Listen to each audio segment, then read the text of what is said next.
Bwana, ayawi sasa yamekuwa. Tulikuwa tunahesabu miezi, tukahesabu mawiki, tukahesabu masiku, sasa tunahesabu ni masaa na madakika kuelekea kwenye mchezo wa Dar es Salaam Derby unaokwenda kuzikutanisha timu mbili kubwa kutokea kwenye ligi kuu ya NBC Tanzania Bara. Timu ya Azam FC wakaenda kucheza dhidi ya timu ya Yanga Sports Club katika dimba la Benjamin Mkapa.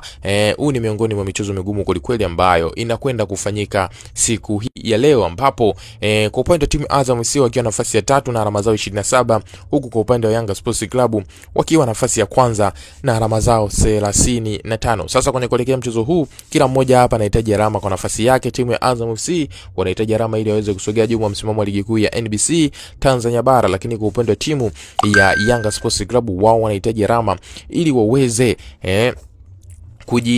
weka juu zaidi mwa msimamo wa ligi kuu ya NBC Tanzania Bara kuelekea ubingwa wa ligi kuu ya NBC Tanzania Bara kwa msimu 2025-2026. Sasa kwenye kuelekea kwenye mchezo huu hapa, tayari mabenchi ya timu zote mbili yamekushaweza kuvitangaza vikosi vyao ambavyo vitakwenda kuanza kwenye mchezo huu muhimu siku hii ya leo. Ndani ya dakika 90 kila kocha amekushaweza kuweka wachezaji wake 11 ambao watakwenda kuanza kwenye vikosi vyao, kwa kuanza na kocha Pedro Gonzalez ambaye huyu ni kocha timu ya Yanga Sports Club.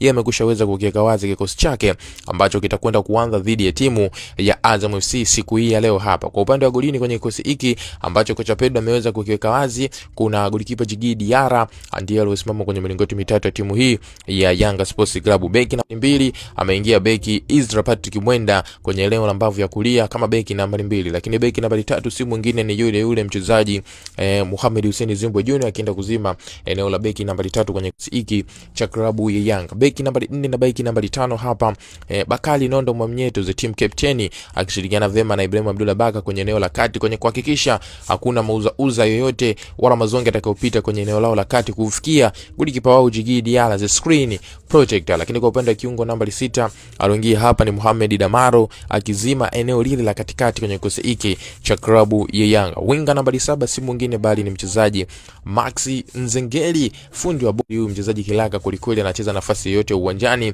ana uwezo mkubwa kukaba lakini pia kushambulia, ndio aloanza kwenye eneo kama winga ya kulia. Lakini kwa upande wa kiungo nambari 8 aliingia kwenye kikosi hiki, ameingia mchezaji si mwingine bali ni Duke Abuya akienda kuzima vyema kabisa kwenye eneo la juu la kiungo nambari 8 kwenye kikosi hiki cha klabu ya Yanga. Kwa upande wa mshambuliaji kinara nambari 9 hapa si mwingine bali ni mchezaji Prince Mpumelelo Dube akienda kuanza kwenye eneo la mshambuliaji kinara kwenye kikosi hiki cha klabu ya Yanga. Kiungo nambari 10 hapa Starboy Alan Okero akizima vyema kwenye eneo hilo la kiungo nambari 10 kwenye kikosi hiki cha klabu ya Yanga. Lakini kwa upande wa winga ya kushoto akiingia mchezaji Mudathir Yahya akitokea pembeni kwenye mchezo wa siku hii ya leo dhidi ya timu ya Azam FC. Unakipa asilimia ngapi kikosi hiki cha klabu ya Yanga kuweza kuibuka na ushindi siku hii ya leo kwenye mchezo kati yao dhidi ya Azam FC ndani ya dakika 90? Njoo tuandikie maoni yako kupitia simu hiyo, comment hapo, bila kusahau kulike, kushare na jambo la muhimu kuliko yote, hakikisha na kwenda kusubscribe channel yetu Top 5 Media ili uweze kuwa mdau wetu wa kwanza na mwanafamilia wetu wa kwanza